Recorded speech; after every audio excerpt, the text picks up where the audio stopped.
আসসালামু আলাইকুম এভরিওয়ান, সবাই কেমন আছেন? আজকে আপনাদেরকে ঝটপট একটা বাচ্চাদের টিফিন বা সকালের নাস্তায় আটা দিয়ে একটা রেসিপি তৈরি করে দেখাচ্ছি, যা খেতে ছিল সুস্বাদু। সামান্য একটু তেল দিয়ে মজাদার এই রেসিপিটা তৈরি করে দেখাবো। এখানে আমি 1 কাপ আটা নিয়েছি।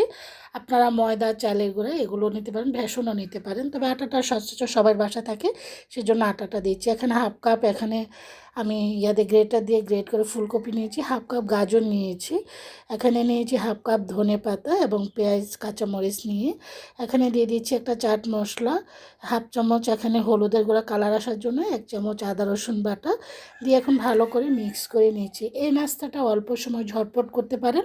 এখানে সবজি ছিল বিদায় দিয়েছি, আপনার সবজি ছাড়াও কিন্তু করতে পারেন। আপনার চাইলে মুরগির মাংসের কিমা যে কোনো ধরনের করুন, মুরগির মাংস কিমা বা ডিম দিতে পারেন। আমি এখন নর্মাল টেম্পারেচার পানি দিয়ে এখন ব্যাটারটা করে নিচ্ছি। ব্যাটারটা বেশি ঘন হবে না, বেশি পাতলা হবে না, ঠিক এভাবে, এই যে ঠিক এরকম হবে। এটার সাথে সাথে আপনার 5 মিনিটের ভিতরে এই নাস্তাটা তৈরি করতে নিয়ে যেতে পারেন, কোনো ঝামেলাই নেই। চলে যাচ্ছি এখন ফ্রাইং প্যানের মধ্যে। এখানে আমি চুলা একটা ফ্রাইং প্যানের মধ্যে এখানে সামান্য একটু তেল দিয়ে এখন একটু ব্রাশ করে নিয়েছি। এটার মধ্যে সেরকম কোনো তেল লাগে না, সামান্য একটু তেল দিয়ে এই টিফিন বা সকালের নাস্তাটা ঝটপট তৈরি করা যায়। আমি এখানে 1-2 চামচ দিয়ে এখন ভালো করে এটাকে সুন্দরভাবে ছড়িয়ে দিচ্ছি। আমরা যেরকম চাপটি বানাই ঠিক ওই রকম হবে, তবে চাপটিতে একটু পাতলা হয় ব্যাটারটা। এটা একটু সামান্য একটু ঘন হবে। ঢাকনা দিয়ে ঢেকে প্রায় 8 থেকে 10 সেকেন্ড রেখে তারপর চলে এসেছি উঠিয়ে নেওয়ার জন্য। ঠিক এরকম হবে। এটা খেতে এত মজা, গরম গরম লোভনীয় এই নাস্তাটা খেতে কিন্তু দুর্দান্ত লাগে।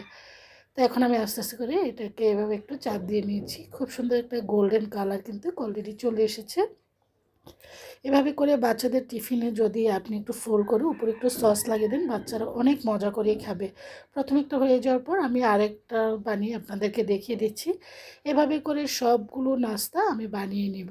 সুস্বাদু এই নাস্তাটা আপনার যে কোনো ধরনের সস বা চাটনি দিয়ে খেতে পারেন বা সালাদ দিয়ে খেতে পারেন। খেতে অনেক মজা, বা গরম গরম চায়ের সাথে খেতে অনেক বেশি ভালো লাগে।